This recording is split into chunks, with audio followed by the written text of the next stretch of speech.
I got Kyrie Irving at 8. Right. They got Luka at 7. They don't care nothing about his defense or nothing. Can't jump over a phone book. They don't care nothing about his fatness. How unprofessional is it to show up out of shape? Like, seriously, man. Like, I'm gonna show up fat 4 seasons in a row. I'm gonna be fat most of the season. I'm gonna miss games for fatness. I'm not gonna play no defense. I'm not gonna play off the ball. I'm not even gonna do anything off the ball. If you take the ball out of my hand, I'm just gonna stand in the corner. I might be over there resting. I might be over there grabbing a piece of chicken from somebody in the audience. You never know. It might be beer in my Gatorade bottle. Who knows?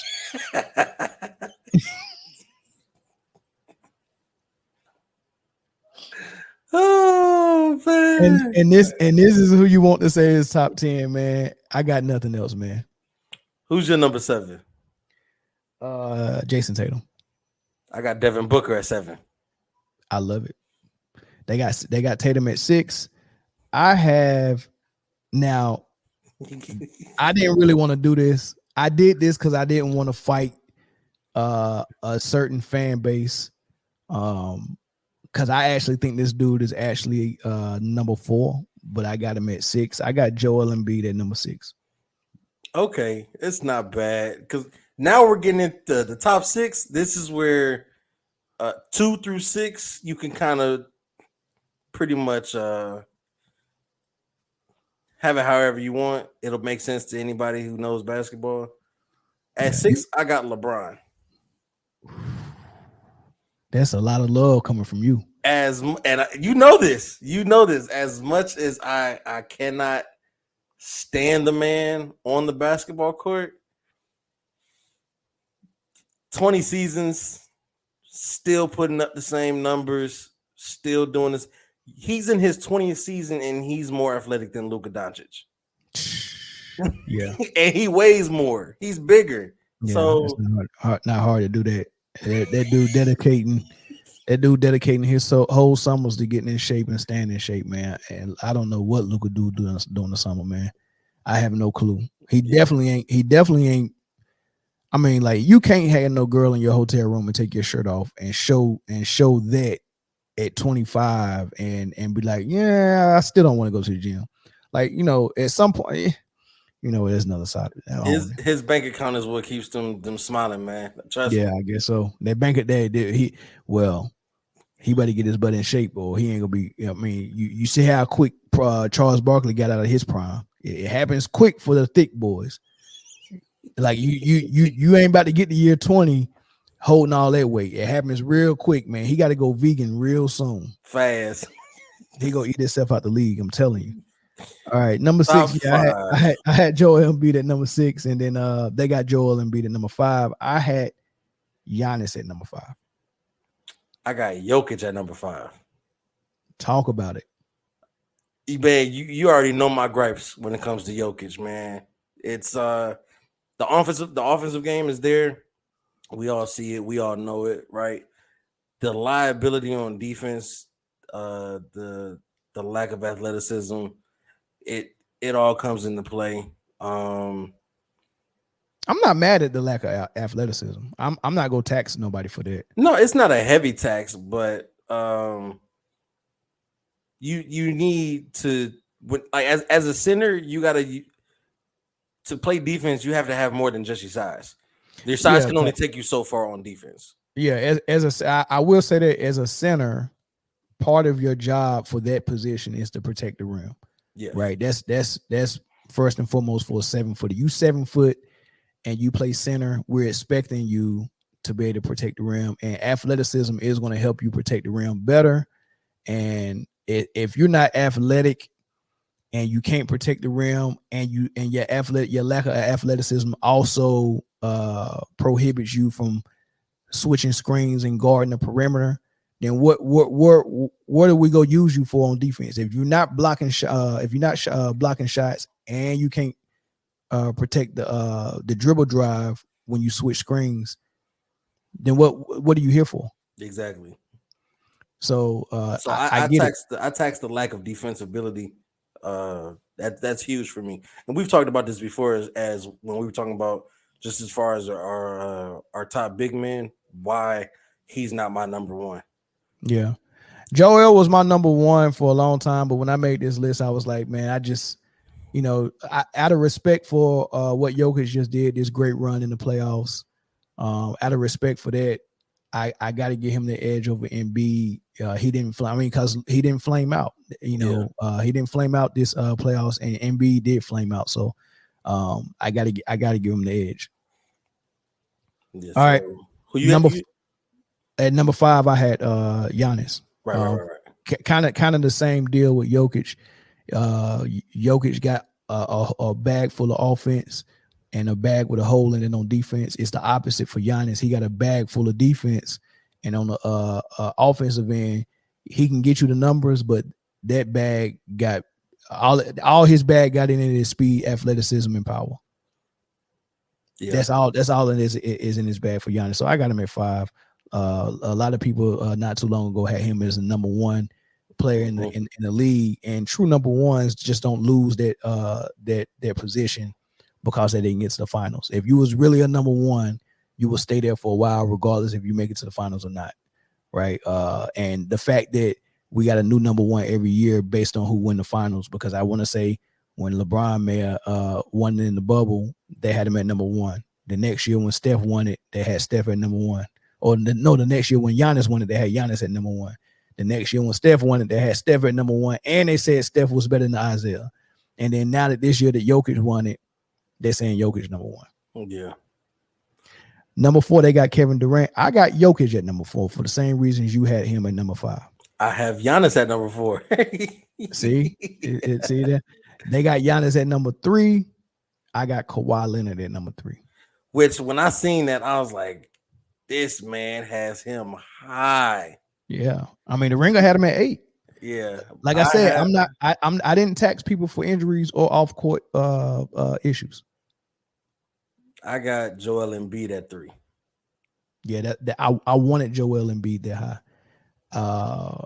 If I probably had to do it over, if I really wanted to truly do it, I probably would have Embiid 3, Kawhi 4, Jokic 5, Giannis 6. Yeah, that 5-6 discussion gonna be an episode by itself. Oh yeah. All right, so number 2 they got Steph, and I had Steph number 2 as well. I had Steph number 2 as well. And then number 1 they got Jokic with his non-defense playing self. I got Kevin Durant at number 1. Kevin Durant is easily the best player in the league right now, but I'm not gonna be the dead horse. You tell me, because I know you got KD at number 1. You tell me why you got Kevin Durant at number 1. Kevin Durant, as I said at the beginning, I stated what my criteria is for the best player in the world. Kevin Durant is that person that has the least amount of holes in his game. 3-level scorer, can play off ball, can play with the ball in his hand.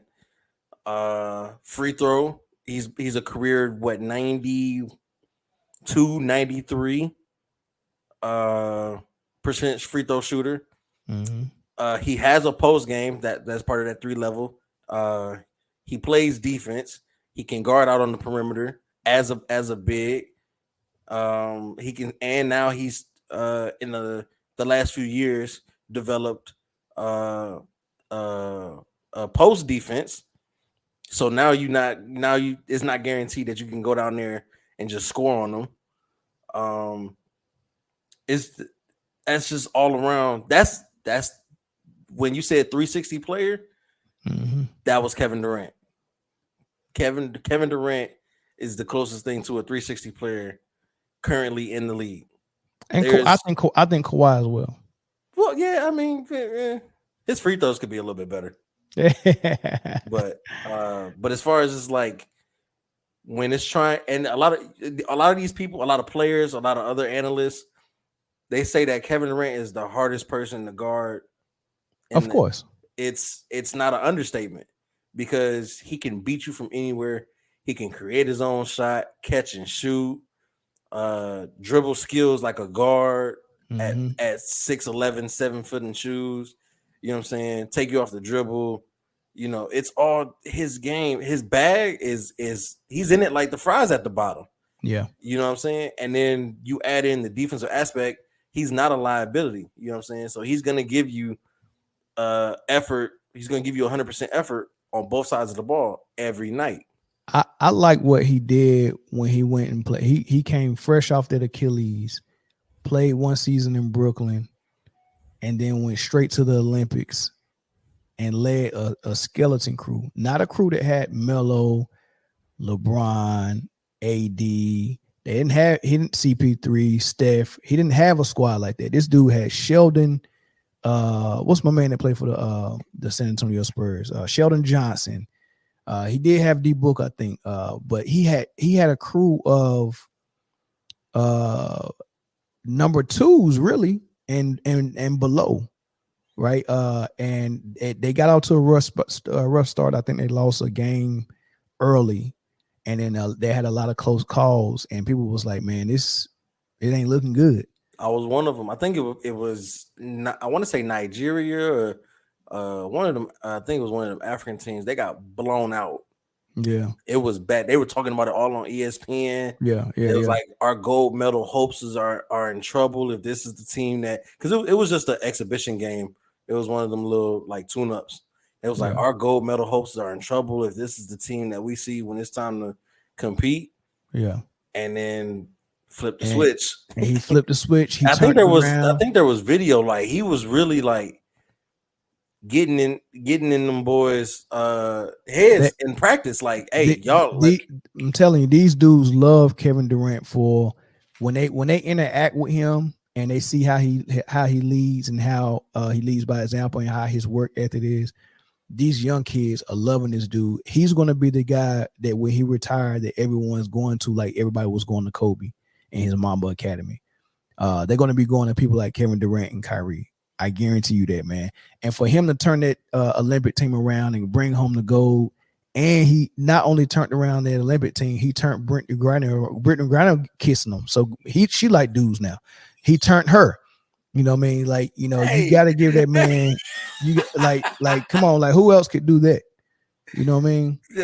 hey, he didn't ask for that kiss. Chill on my man's KD, man. Yeah, but his leadership just brought that in there though. That was Kevin all leadership. Kevin Durant, man, is a true student of the game. And I follow him on Twitter, man, and it's like people always give him shit like, "Oh, you so sensitive," but he's not Yeah. really. If you look at what he says, he's just responding as a student of the game. He's breaking down. I think what was the most recent one? Somebody was talking about um, how Steph was probably the best off-ball player, Right. and Which he's up there. He's one of them. I no, mean, absolutely, and at 7 foot, Kevin Durant comes off with screens and pin downs as well. However, the only difference is he don't need to run full speed to do it because he's already once he if he just get a little bit of space, it's the over. fact that he's 7 foot is going to make up for But with Steph, he has to speed run through those screens, the catch Mm-hmm. and shoot because he's catching over someone that's probably taller than him most of the time. You know what I mean? So I get why it would look like it's more effort and trying to guard Steph would tire you out because he's running full speed and he's so conditioned. Well, Kevin Durant don't need to do that. Look, this screen go come, you go see it coming, and if they get full contact on you with their body with this screen, by the time I catch the ball, I'm already done rolls up. That's You know all what I the mean? space he Yeah, needs. that's all they need. Yeah,